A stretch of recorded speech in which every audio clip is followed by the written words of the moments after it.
तीन भाऊ एकत्र पाहून सावित्रीच्या काळीच घडून आला. हे महापुरुष एकत्र आल्याची बातमी मला कळली आणि मी त्यांच्यासोबत सेल्फी घेण्यासाठी धावत पळत मेळाव्यावर गेलो. मी राजेंना जय भवानी म्हणलो, बाबासाहेबांना जयंत केला आणि शाहू महाराजांना नमस्कार केला, महात्मा फुलेंना वंदन केलं. मी सर्वांच्या सोबत एक हळूच सेल्फी घेतली. सर्वांना मला जवळ घेतलं. कुणी जात विचारली नाही, कुणीच धर्म विचारला नाही. आई बापाच्या मिठीपेक्षा जगातली सर्वात उमदा तिच्या मिठीत मिळत होती. पाणावलेल्या डोळ्यांनी मी सर्वांसमोर हात जोडून उभा राहिलो. तेव्हा महात्मा फुलेंनी हातात खडू घेतला आणि खड्यावर लिहिलं, आमचे खरे वंशज, आमचे वारसदार हे आमच्या रक्तातून नाही तर आमच्या विचारातून जन्माला येतात. तोच खडू बाबासाहेबांनी हातात घेतला. त्यांनी लिहिलं, जे आमचे विचार पेरतात तेच आमचे वारसदार. पुन्हा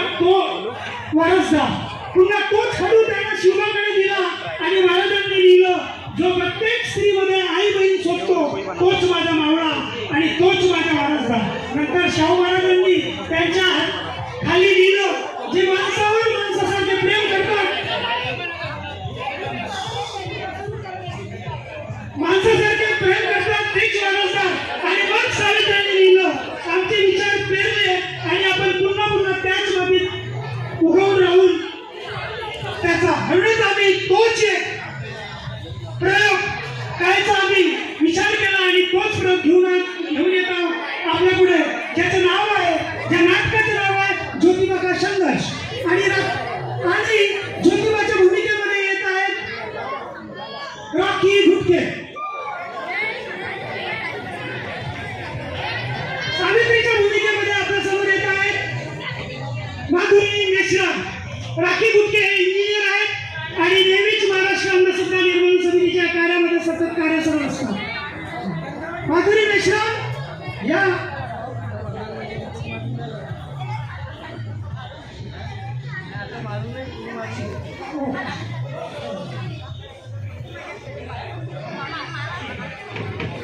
अजय रहाटे,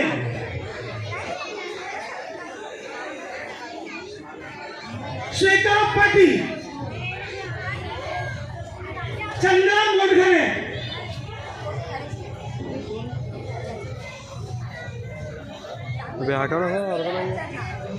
देवानंद पाहिजे,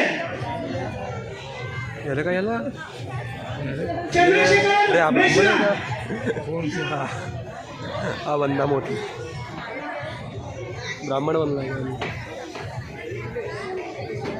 दिस इज अ ब्राह्मण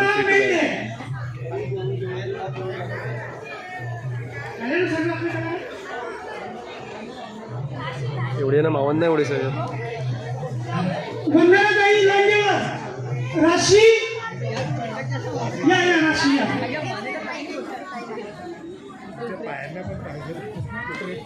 चला आपल्या समोर नाटक घेऊन आहोत ज्याचं नाव आहे, हो याचं नाटक आहे ज्योतिबा का संघर्ष आणि सादर करते महाराष्ट्र अंधश्रद्धा निर्मूलन समिती शाखा उत्तर नागपूर.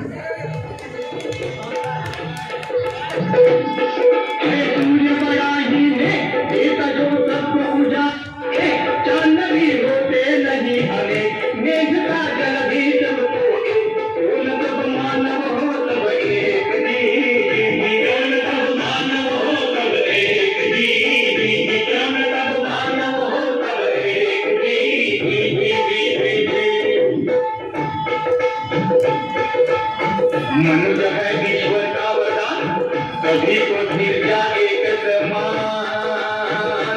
खोखली ब्राह्मणपन की शान, झूठ है जुआ झूठ की बात. कहे ज्योतिबा सच को पहचान जी, कहे ज्योतिबा सच को पहचान जी, कहे ज्योतिबा सच को पहचान जी.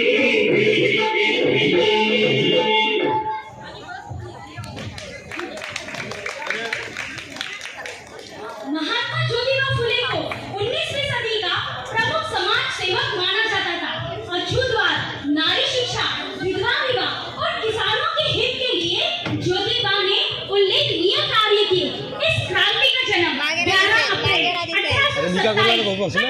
सातारा महाराष्ट्र में हुआ।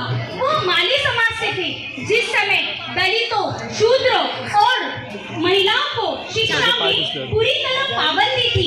उस समय वह महिलाओं की दशा सुधारने के पक्षधर में थे। साथ ही दलितों के साथ होने वाले अत्याचार के वह घोर आलोचक रहे। जिस तरह आए दिन दलितों, पिछड़ों पर अधिक अत्याचार होने लगा, वही कुछ सुधारकों का परिस्थितियों के विरोध में जो हे बच्चे पुरे पकड़ने यांचे लगा। सगळे असेच.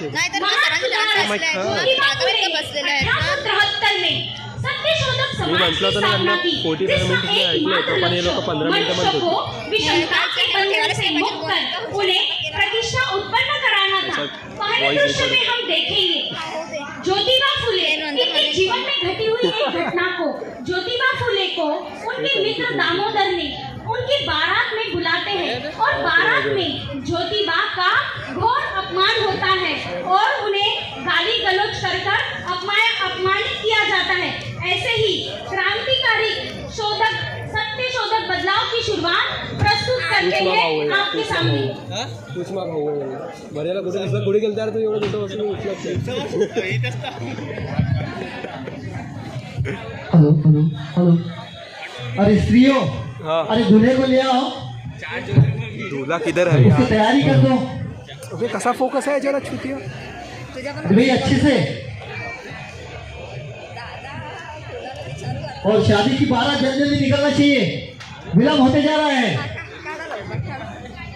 चल लग्न करत. जेवण आहे का?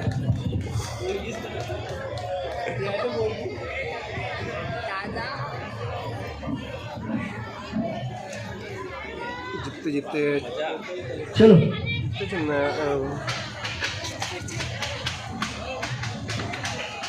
अरे चलो।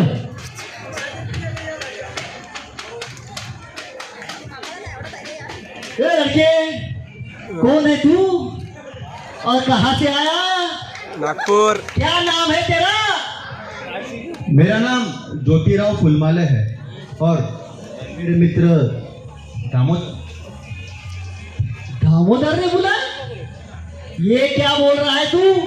कौन है ये बकरीची?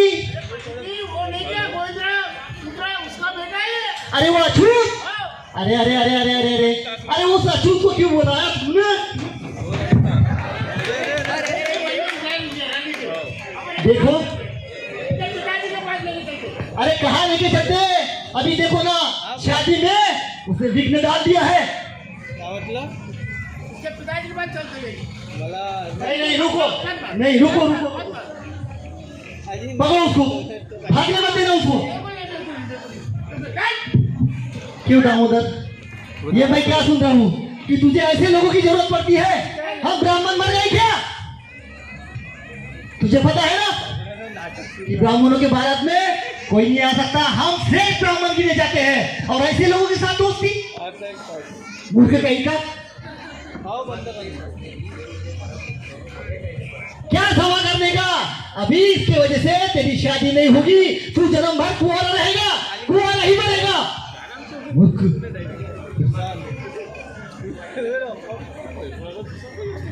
ठीक है, चलो चलो आप निकलो यहाँ से, नहीं होगी कोई शादी वादी। लेके चलो उसको से बाबा के पास। बुलाओ। चला घरी. गोविंदराव फुलमाले, बुला बुला बुला जल्दी। पहिला फुलमाले. बाबा हा कुठे गेला? तिकडे नाही. बाबा कहाँ ढूंढ रहा है? भाग गया क्या तेरा बाप? बाबा शास्त्री जी, नाही. बाबा नहीं है। अच्छा, तो उस मूर्ख को पता चला है ना कि शास्त्री जी आ रहे हैं, उसको पता नहीं? खुद को बहुत बड़ा विद्वान समझता है ना? देखा, तेरे पिताजी को हमारा डर लगता है, हम ब्राह्मणों को डर लगता है, और तू? शास्त्री जी, मुझे ये नहीं समझता कि इसमें मेरी गलती क्या है। वो तो मेरा मित्र है और मेरे मित्र ने मुझे बुलाया था, इसीलिए मैं आया था। लेकिन हम फिर ब्राह्मणों की बारात में घुसता है तू? तो फिर शास्त्री जी आपने उसको तो नहीं मारा ना? और मुझे मारते वक्त मुझे मारते वक्त मेरी उम्र का ख्याल नहीं आया आपको? और मेरी उम्र का क्या, जो तूने सारी बारात में आके ऐसे जलीली झटक करके सारे ब्राह्मण को तमाचा मारा वो? शास्त्री जी, आपके कहने के मुताबिक मैं तो सिर्फ 11-12 साल का लड़का हूँ, मुझे उसमें इतना क्या समझता है शास्त्री जी? देखा कैसी जबान चलाता है। रुक जा, तेरी खैर नहीं। अब क्या कहता है तू? 11-12 साल का बच्चा? अरे वो तो नादान है, वो मूर्ख है, उसको क्या समझता है? वो 11-12 साल का बच्चा है ना, तुझे नहीं समझता। और वो हेरम्बा खातिर ने क्या सोच के पता नहीं बोल दिया था कि सही बराबर बोला था उसने कि इसे पाठशाला मत भेजिए। देखो पाठशाला भेजने का नतीजा कैसे मुंह पे आ रहा है ये लड़का। रुक जा, तेरे बाबा को बोल मैं आ रहा हूं और तेरी भी खैर नहीं।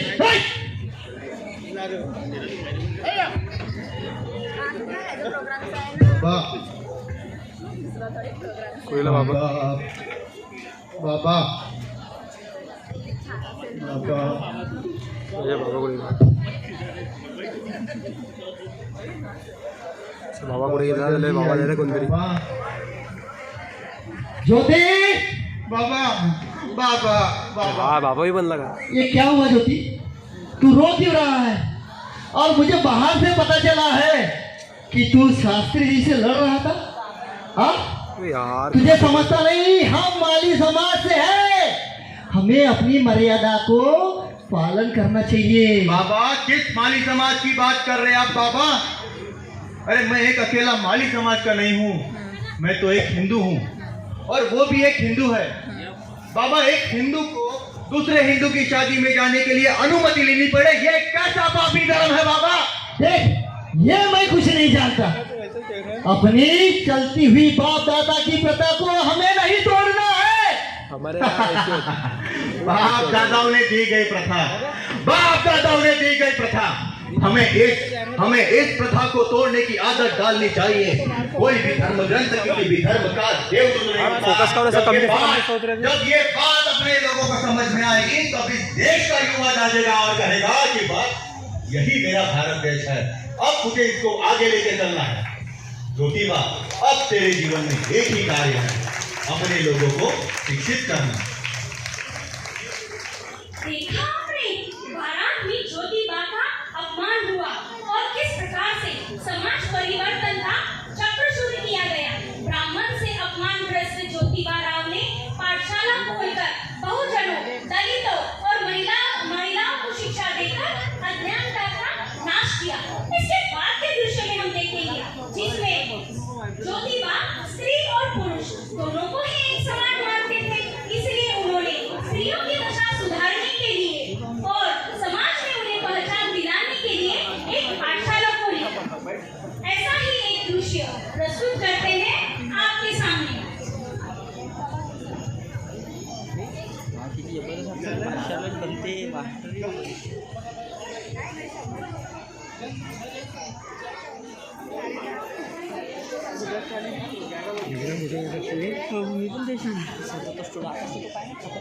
लग्न नाव आहे स्टुडंट म्हणलं ना.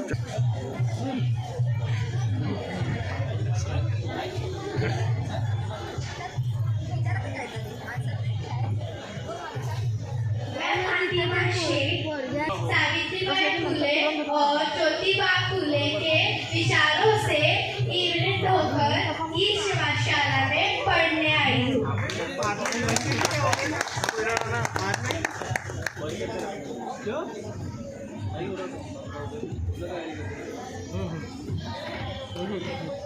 बैठो बैठो। महिलाओं को शिक्षा में समान अवसर मिले और निचले तबकों में इसकी जागृति हो, इसीलिए आप सबके भविष्य के लिए हमने ये पाठशाला शुरू की है। आओ मेरे साथ बोलो, मेरे पीछे पीछे आओ। मेरे पीछे पीछे आओ। रुको नहीं, तुम मत घबराओ। रुको नहीं, तुम मत घबराओ। अरे धिक्कारो मनु की आज्ञा है। धिक्कारो मनु की आज्ञा है। शिक्षा पाओ और दिलाओ। शिक्षा पाओ और दिलाओ। शिक्षा का आनंद महान। आनंद महान। फूले का कहना लो मान। फूले का कहना लो मान। चलो बच्चों आज मैं आपको एक नया पाठ पढ़ाती हूँ जिसने मेरे पति ने विद्या का महत्व बताया है।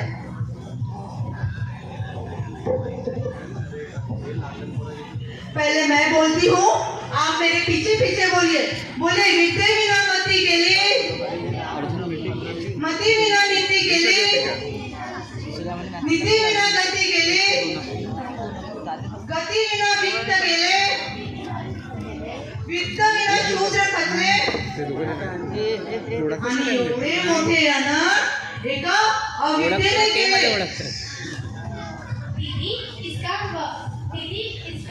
क्या है? हाँ बैठो, मैं समझाती हूँ। देखिए, विद्या के अभाव से हमारी सोचने समझने की शक्ति गई। सोचने समझने की शक्ति जाने से हम योजना नियोजन नहीं कर पाए और योजना न होने के कारण हमारी आगे प्रगति नहीं हुई और प्रगति न होने के कारण हम पैसा नहीं जमा पाए और पैसे के अभाव से हमारा पूरा पतन हुआ और ये सब सिर्फ शिक्षा न मिलने के कारण हुआ। तो बच्चों, हमें क्या जरूरी है? एकदम बराबर। चलो मैं आपको पढ़ाना शुरू करती हूँ। बोलो अनाथा। सावित्रीबाई फुले ने ज्योतिबा के सहयोग से शिक्षा का एक मार्मिक अर्थ हमें बताया है। इसके बाद के दृश्य में राजनीति, कूटनीति की बातें करते नारी पढ़ेगी में विचार पड़ेगा। क्या हुआ पंडित जी? अरे नारी पढ़ेगी, नारी पड़ेगी? हाँ नारी पढ़ेगी, आसमान फटेगा, आसमान और फटेगा? वहाँ से आग निकलेगी और ये सारे के सारे बेमौत मारे जाएंगे। फिर क्या होगा पंडित जी? अरे नारी पढ़ेगी, शूद्र को पढ़ाएगी और शूद्र पढ़े और सर पे बैठे तो ब्राह्मण की हो गई।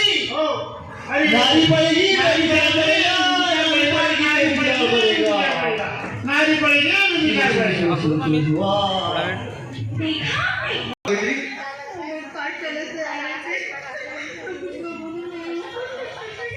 रो मत, अरे रो मत सावित्री।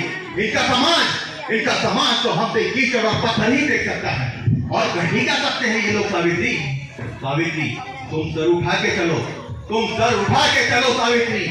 एक ना एक दिन इनका सर नीचे होके रहेगा।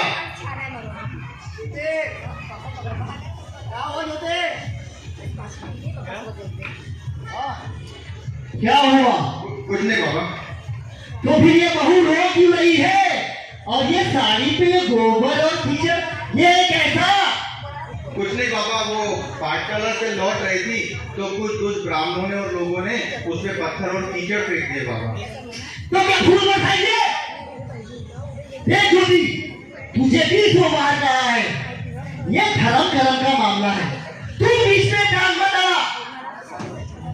और वो तूने पूना में पाठशाला खोल के सारे ब्राह्मणों को दुश्मन बना दिया। बाबा, मैं आपसे पूछता हूँ कि ये कानून किसने बनाया कि सिर्फ और सिर्फ ब्राह्मणों को पढ़ने का अधिकार है और शूद्रों को नहीं? क्यों, हम शूद्र इंसान नहीं है क्या बाबा? वो मैं कुछ नहीं जानता।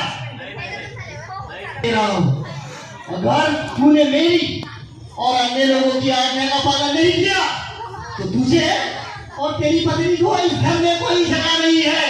मुझे पता था बाबा, ये मेरे कार्य का सिर्फ शुरुआत है मेरे समाज के लिए। सुनो सावित्री, मैंने कहा था ना ये अपने की शुरुआत है। चलो अब हमारे घर में इस कोई जगह नहीं है, चलो सामान भरो।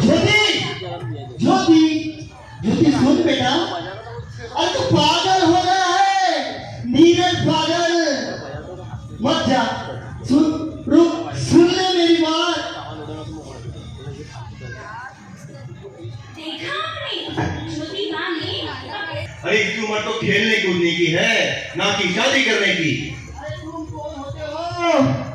बीच में बोलने वाले, और ये लड़की इसकी है, अब नहीं करेंगे तो कब करेंगे? अरे बंद हो रहे हो, मैं एक छोटी बच्ची के साथ ऐसा अनर्थ कदापि नहीं होने दूंगा। चलो बेटा। अपमान, घोर अपमान, इस रीति का घोर अपमान। देखा आपने ज्योतिबा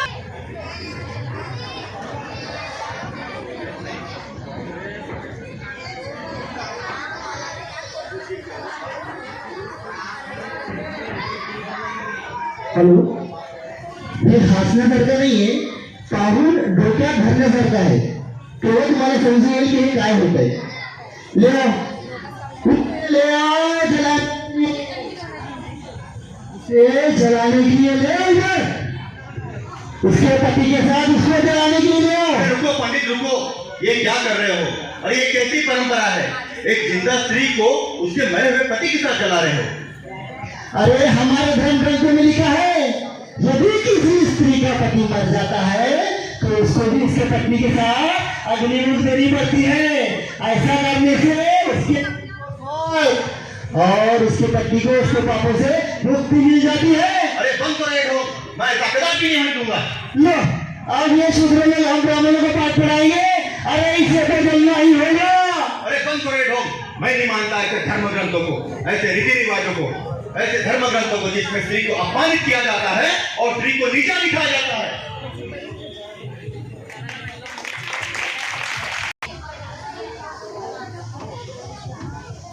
सावित्री, हमने पाठशाला तो शुरू कर दी है, लेकिन अभी भी हमें बहुत कार्य करने हैं.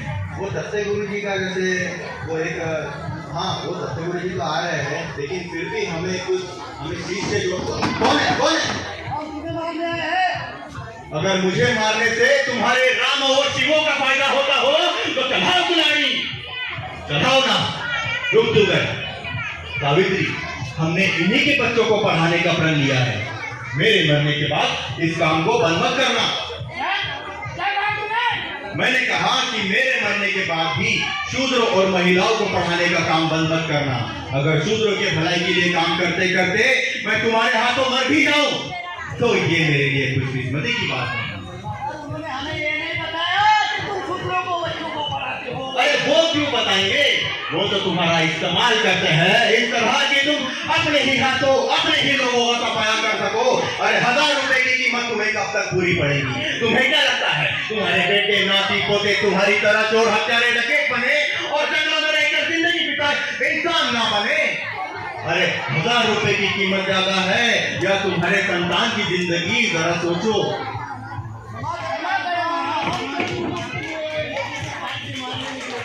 देखा आपने किस प्रकार से ज्योतिबा ने मनु ने गुलामी ला दी है शूद्रों अति शूद्रों पर.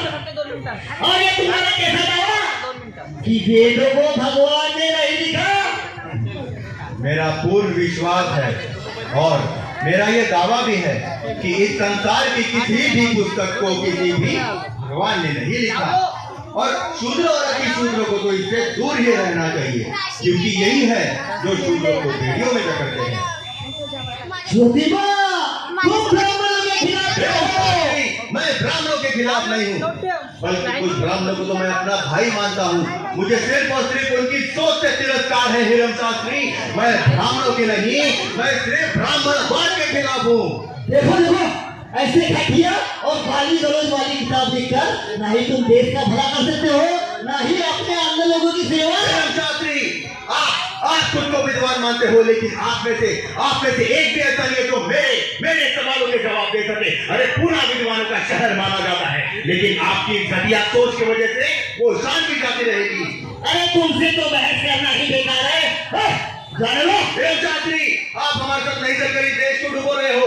सत्य समाज के कार्यों को आप रोक नहीं पाओगे, और अगर रोकने की कोशिश भी की तो ये समाज आपको पूरा का पूरा निकल जाएगा.